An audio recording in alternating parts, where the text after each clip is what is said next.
In 2017, there was $3 trillion of unregistered securities raised. So if you're an operator or just getting started, there's $3 trillion at least per year, and this was just in 2017, available for your offerings. Isn't that great? If you're a passive investor looking for opportunities, the SEC reported in 2017 that there was over 37,000 offerings provided in 1 year, all around about $1 million. If you want to learn about who's making offerings, every single listing of a unregistered security, which, by the way, there's more unregistered securities in the United States every year than there are registered securities. And that's what typically we do as sponsors. But you could go to formsd.com and learn about every single offering that takes place. You can Google my name, you can Google Spartan Investment Group, you can Google whoever in FormsD and search and find everybody raising capital on that website. But just a little bit about myself. My name's Ryan Gibson, Chief Investment Officer with Spartan Investment Group. That's me in an Alaska Airlines 737. Not on Halloween. I was an actual pilot for Alaska for a few years. And I am holding my 2-month-old daughter on her way out to Hawaii. That was her first flight. She's 5 now. And I come from a background of an environment where if we make mistakes, bad things happen. So process-driven, really like checklists, really like approaches, and I encourage everybody to come up with their own process and consistently evaluating an operator or a sponsor. I just happen to be partnered with a guy that also bad things happens when mistakes are made. Scott Lewis, our CEO, co-founder. He served in Iraqi freedom.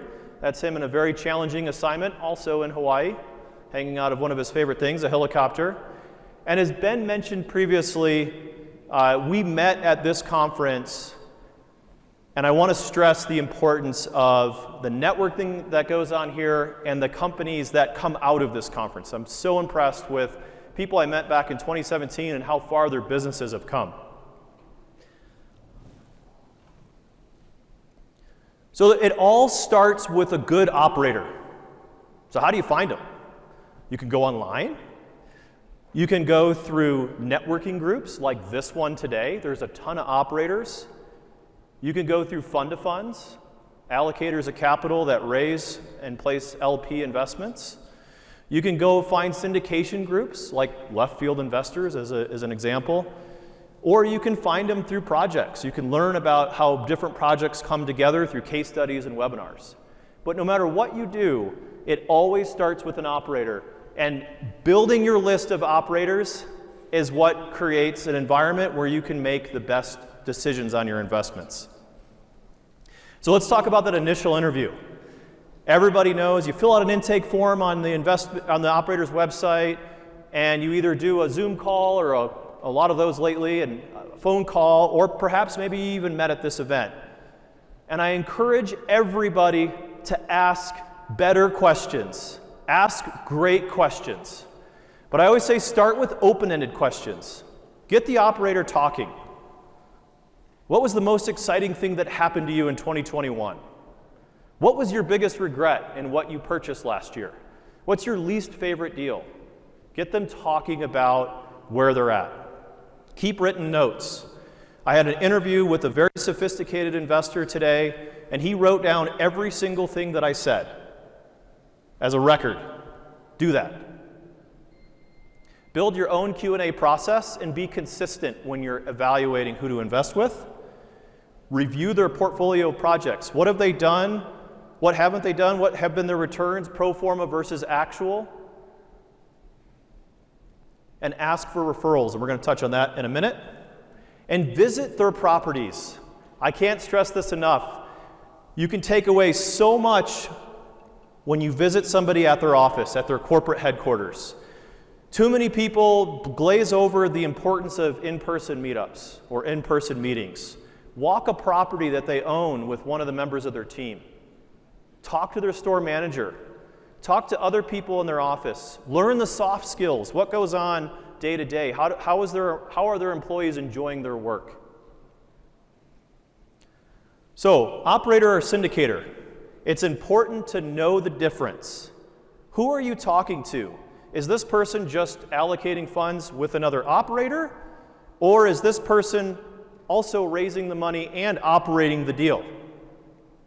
Understand the players. That's your first step. Who am I talking to? What is their role?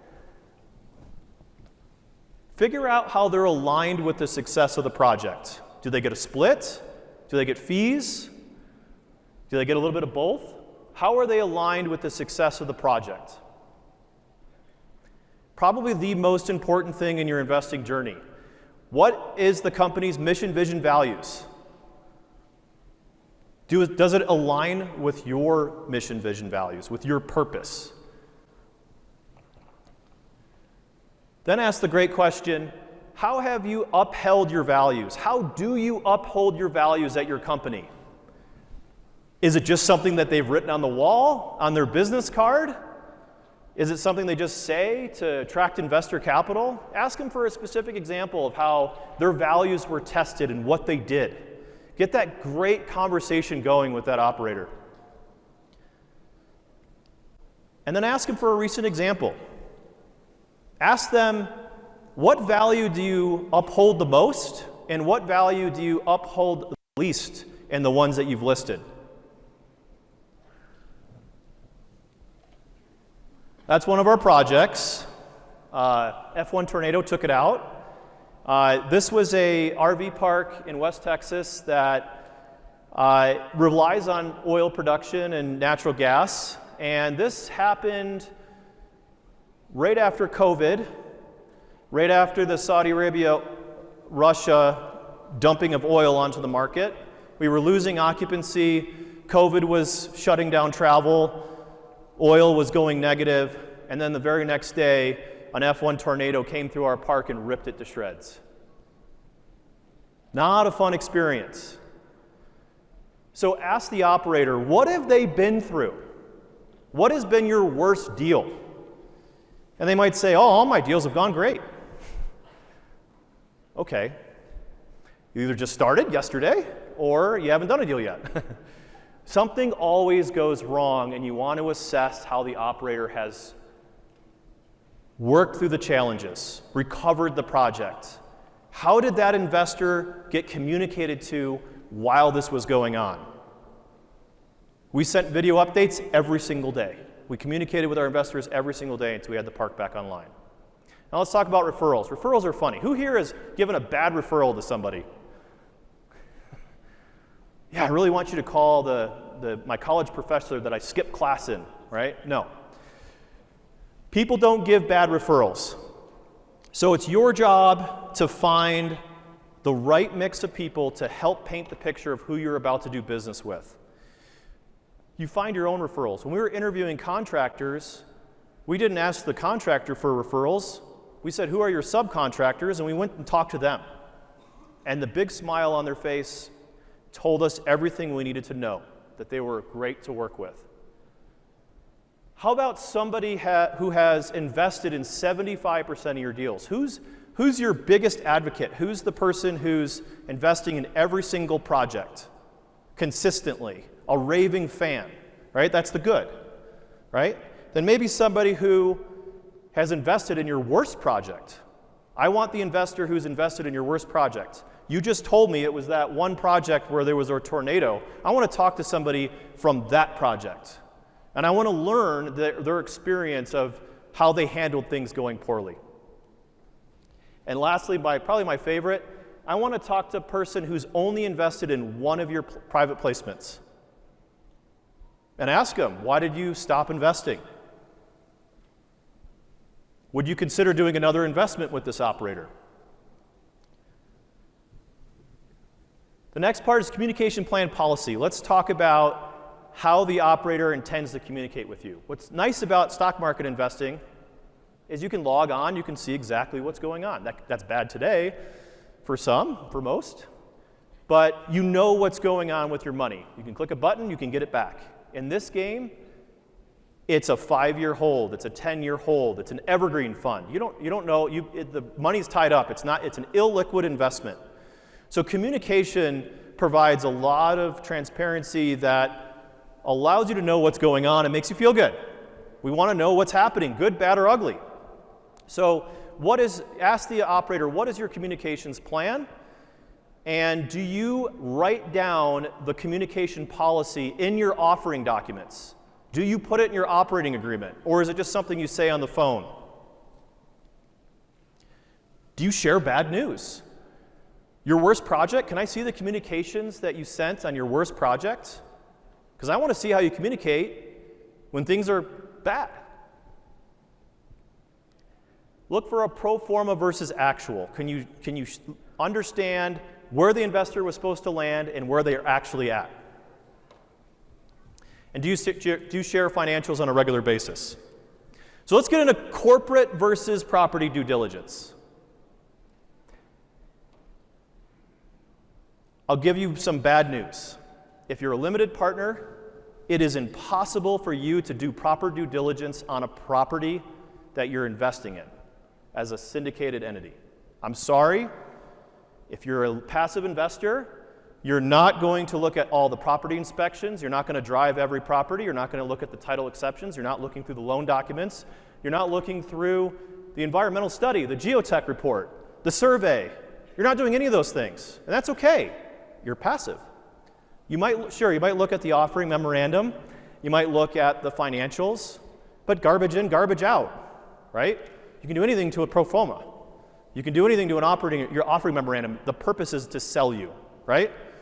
But you're not going to be able to do all of the due diligence that an operator does or should be doing before making an investment.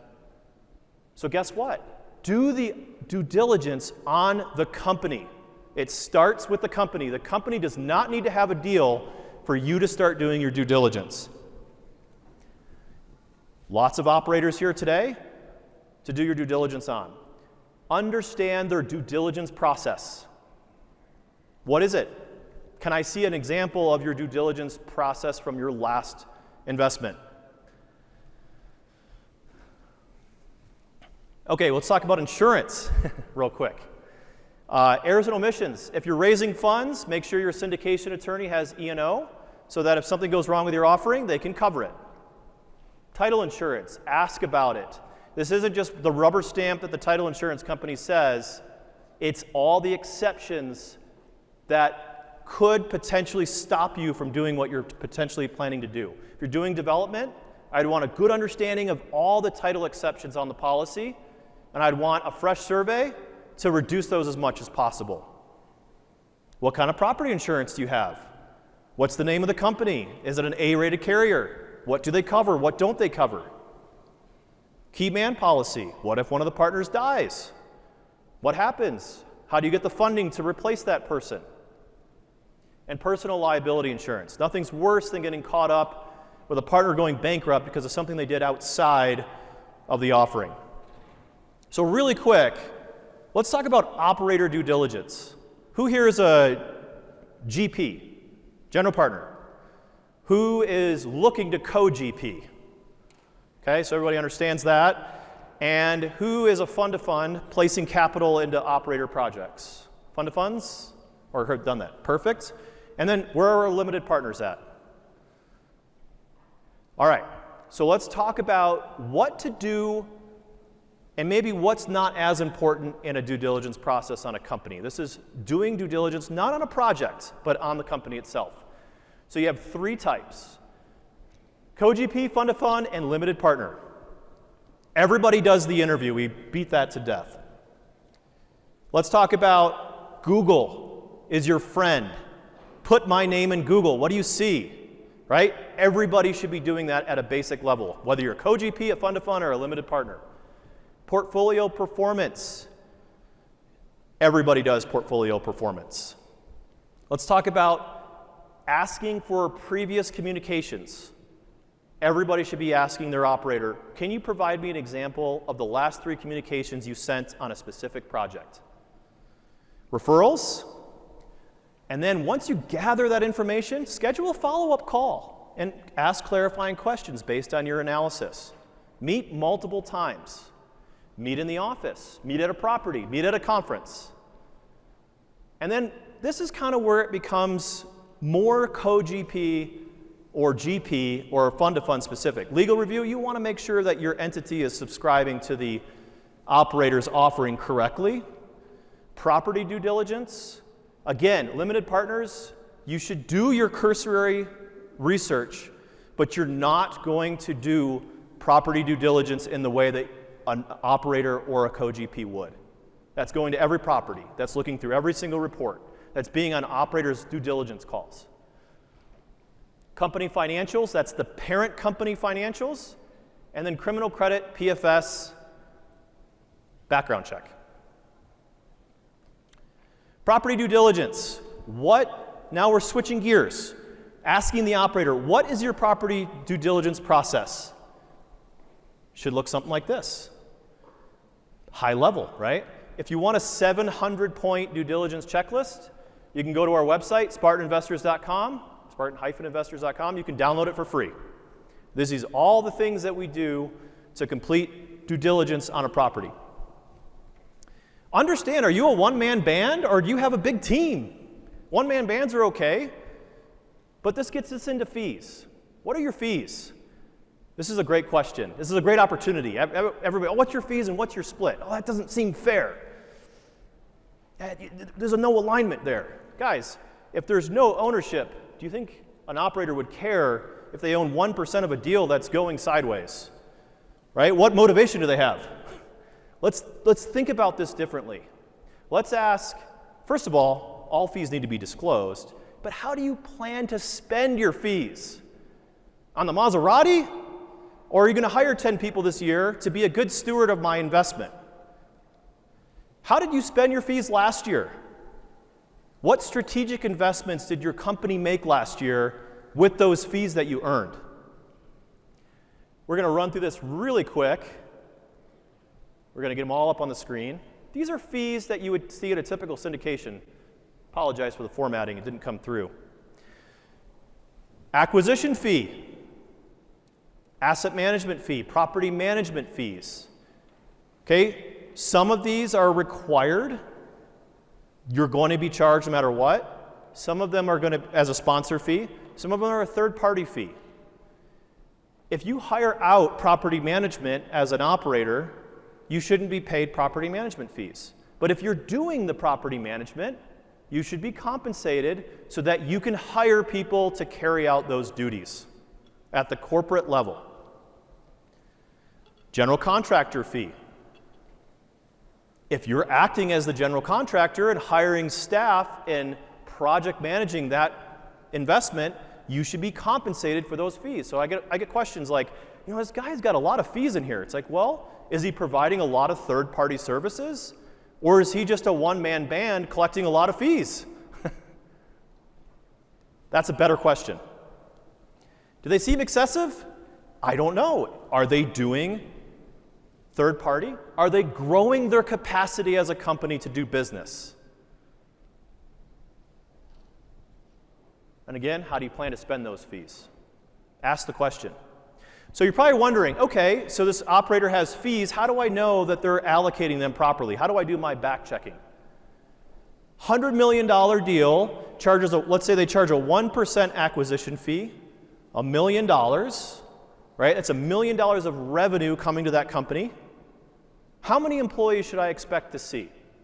How many full-time employees? I'm not talking about your architect, your general contractor that you hire outside, but generally the heuristic is for a $1 million company, you should see 10 full-time employees. So if you're doing $100 million of AUM into your portfolio every year, I would expect your company to have 10 full-time employees. Accounting, asset management, executive leadership, okay, IR, right? Probably a mix of something like that. And it goes up from there. Are they doing more? You would expect to see more employees. Are they buying $1 billion a year with one person? Red flag. $50 million in company revenue, and this isn't properties sold, this isn't if you're flipping houses or something, it's not your total sales. This is revenue coming to the company in fees. 500 million, about 1,000 employees. Fees versus expenses. How are you planning to spend these fees? Well, I'm going to hire an architect and a civil engineer and do all these things. Those are expenses. Those are third-party expenses. Fees, generally, an analyst to oversee the portfolio, a full-time employee that is hired by your company, X company. Red flags. Somebody asked about red flags. Well, first one is just start with a Google research. I unfortunately invested passively in a deal gone really bad and being litigated by the SEC. And as the deal kind of unraveled, things started happening. People started complaining that, hey, I did work for this guy and he didn't pay me. And that's in Google, under the person's name. Inconsistent communications. Well, they said that the communication was to be every month, but then it's kind of every other month and not really following a process or a standard.